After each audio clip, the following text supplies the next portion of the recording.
Bismillahirrahmanirrahim. Assalamualaikum warahmatullahi wabarakatuh. Nabi adalah orang yang paling berjasa dalam kehidupan kita, teman-teman. Lebih daripada jasa seorang ibu kepada anaknya, lebih daripada jasa seorang ayah kepada putra-putrinya, lebih daripada jasa seorang suami yang mencari nafkah siang dan malam kepada istrinya, lebih daripada jasa seorang istri yang setia untuk memenuhi semua kebutuhan suaminya, lebih daripada jasa seorang guru kepada muridnya walaupun guru itu tidak menuntut balasan apa-apa. Lebih dari siapapun dalam kehidupan kita, orang yang paling berjasa bagi seorang muslim, bagi seorang mukmin adalah Rasulullah SAW. Kenapa? Seandainya seorang ibu pernah melahirkan kita dengan segala macam pengorbanan beliau, Nabi pernah berkorban untuk kita sehingga kita menjadi seorang muslim, sehingga kita mengenal akidah, kita mengenal kebenaran, kita mengenal jalan Allah Subhanahu wa taala. Nabi yang memperkenalkan kita kepada Allah. Kalau bukan Nabi SAW, mungkin sekarang kita termasuk orang-orang yang merugi karena kesesatan kita. Kalau ayah kita pernah menafkahi kita siang dan malam mencari rezeki untuk kita, menghidupi kita, Nabi SAW yang memudahkan urusan kita di dunia dan di akhirat. Orang tua kita di akhirat tidak akan bisa menolong kita. Mereka akan sibuk dengan urusannya masing-masing. Sebagaimana firman Allah, "Yauma yafirrul mar'u min akhihi wa ummihi wa abihi wa sahibatihi wa banih."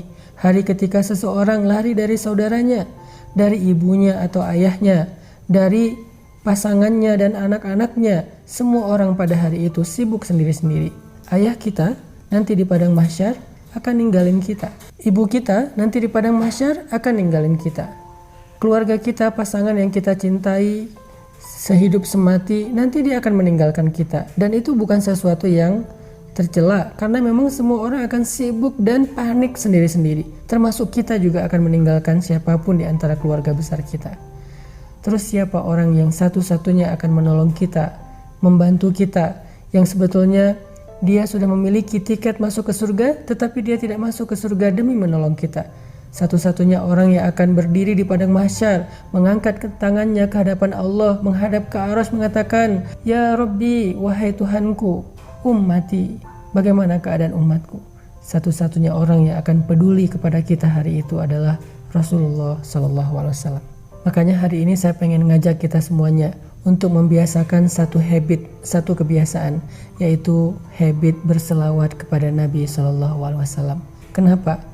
Pertama, karena beliau adalah orang yang paling berjasa untuk kita. Kedua, hanya dengan berselawat kepada Nabi, kelak di akhirat, kita termasuk orang yang akan mendapatkan syafaat atau pertolongan Nabi.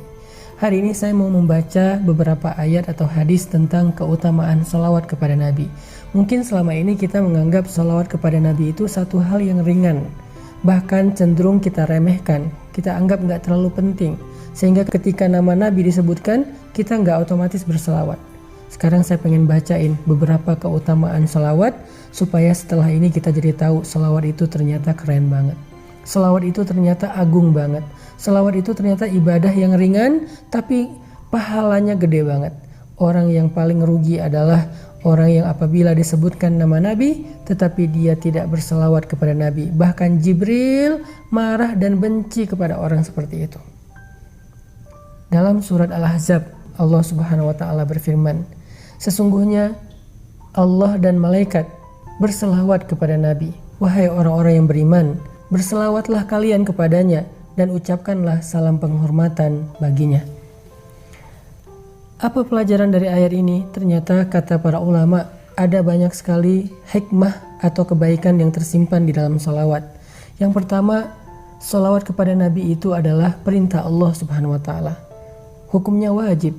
Ya ayyuhalladzina amanu shallu alaihi. Wahai orang-orang yang beriman, berselawatlah kalian kepada Nabi. Sama seperti Allah mengatakan, wa aqimus shalah, dirikanlah salat, wa atuz zakah, dan tunaikanlah zakat. Sama seperti Allah mewajibkan dan memerintahkan, kutiba alaikumus syiyam, wajib bagi kalian berpuasa. Sebagaimana Allah perintahkan ibadah-ibadah yang lain secara wajib, maka seperti itulah juga kedudukan dari salawat kepada Nabi, wajib bagi orang yang beriman. perintah Allah. Dan tahukah kita, Allah tidak mewajibkan sesuatu kecuali di dalamnya ada kebaikan yang besar. Bahkan kata Nabi SAW dalam hadis qudsi, tidaklah seorang hamba mendekatkan dirinya kepadaku dengan sesuatu yang lebih aku sukai daripada apa yang aku wajibkan. Jadi kalau kita pengen mendekatkan diri kepada Allah dengan sesuatu, dekatkanlah diri kita dengan apa yang Allah wajibkan. Salah satunya, salawat kepada Nabi. Hukumnya wajib, sallu kata Allah, berselawatlah kepadanya. Yang kedua, salawat kepada Nabi itu adalah mengikuti Allah dan malaikat. Jadi ketika kita berselawat kepada Nabi, itu bukan hanya kita sendiri yang berselawat, Allah dan malaikat aja berselawat kepada Nabi. Jadi kalau ada seseorang yang mengatakan Muhammad, Allah waktu itu, malaikat waktu yang sama menyampaikan salawat kepada Nabi Muhammad. Kenapa kita enggak? Padahal Allah yang memiliki alam semesta, Allah yang menciptakan Rasulullah SAW. Tapi Allah dan malaikat berselawat kepada Nabi ketika nama Nabi disebutkan. Terus siapa kita untuk tidak berselawat kepada beliau? Sehingga siapa yang berselawat kepada Nabi saat mendengar nama Nabi disebutkan, berarti dia telah mengikuti Allah dan para malaikat. Masuk dalam satu kebaikan yang Allah sendiri melakukannya. Ini luar biasa ya. Biasanya Allah kalau nyuruh kita melakukan satu kebaikan, Allah tidak melakukan kebaikan itu karena Allah Maha Kuasa. Malaikat tidak melakukan kebaikan itu karena Allah tidak perintahkan kepada malaikat. Biasanya Allah kalau nyuruh kita melakukan satu ibadah, hanya kita sendiri yang melakukannya, sedangkan Allah menilai ibadah kita. Tapi kali ini Allah terlibat di dalam ibadah yang sama. Walaupun Allah tidak beribadah, tetapi Allah melakukan kebaikan itu. Allah menyuruh kita berselawat, Allah sendiri berselawat untuk Nabi. Walaupun berbeda salawat kita dengan salawat Allah. Salawat kita adalah mendoakan Nabi dalam kebaikan. Salawat Allah kepada Nabi adalah memuji Nabi dengan kebaikan. Tetapi sama-sama salawat. Ini istimewanya salawat. Jadi siapapun yang berselawat kepada Nabi, berarti dia sedang berselawat bersama Allah dan para malaikat. Yang ketiga, kata Nabi, man shalla alayya salatan wahidah, sallallahu alaihi ashran. Siapa yang berselawat untukku satu kali, Allah yang akan berselawat untuknya 10 kali. Bukankah kita merasa cemburu karena Nabi mendapatkan salawat dari Allah dan kita berharap mendapatkan kebaikan yang sama? Allah selalu berselawat untuk Nabi, malaikat berselawat untuk Nabi. Terus kita gimana? Ternyata kita juga bisa dapat salawat dari Allah. Caranya berselawatlah kepada Nabi. Bahkan sekali kita berselawat untuk Nabi, Allah berselawat untuk kita 10 kali. Apa arti Allah berselawat untuk kita? Allah memuji kita di arasy-Nya. Allah memuji kita di surganya.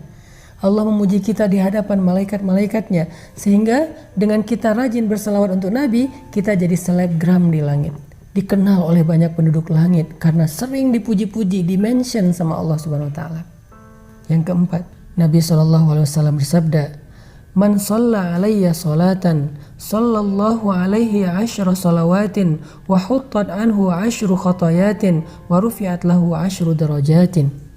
Siapa yang berselawat kepadaku satu kali, maka Allah akan berselawat untuknya 10 kali. Allah memuji dia 10 kali. Lalu dihapuskan darinya 10 kesalahan dan ditinggikan baginya 10 tingkatan. Kita tahu berapa jumlah tingkatan surga? Jumlah tingkatan surga sebanyak ayat Al-Quran di dalam mushaf Al-Quran. Maka siapa yang berselawat kepada Nabi satu kali, Allah angkat derajatnya di dalam surga 10 tingkatan. Allah hapuskan baginya 10 kesalahan. Luar biasa salawat ini. Padahal cuma ngomong sallallahu alaihi wasallam. Padahal cuma ngomong Allahumma sholli ala Sayyidina Muhammad. Tetapi ternyata kalimat yang ringan sekali itu, yang kita ucapkan mungkin kurang dari 10 detik, tapi bisa mendapatkan kebaikan yang luar biasa.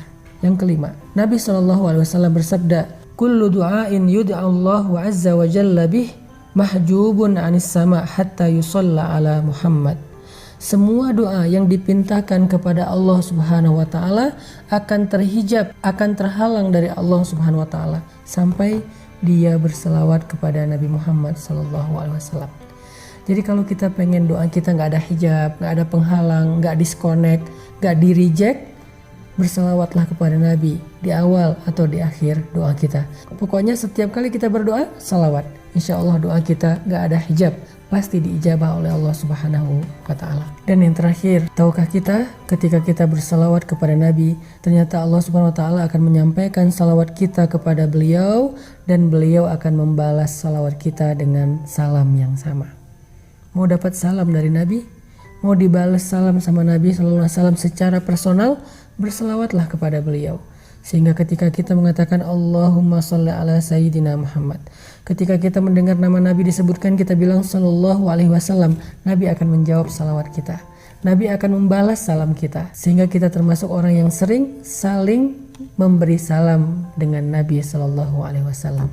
Mudah-mudahan sejak hari ini kita akan dawamkan salawat setiap kali kita mendengar nama Nabi disebutkan, atau kita berselawat di waktu-waktu kapanpun kita mau, sehingga Allah Subhanahu wa Ta'ala berikan kepada kita semua kebaikan yang ada dan terkandung di dalam salawat. Jadi hari ini kita jadi tahu ternyata salawat itu bukan amalan biasa, tetapi termasuk di antara ibadah yang ringan tapi pahalanya luar biasa di sisi Allah Subhanahu wa Ta'ala.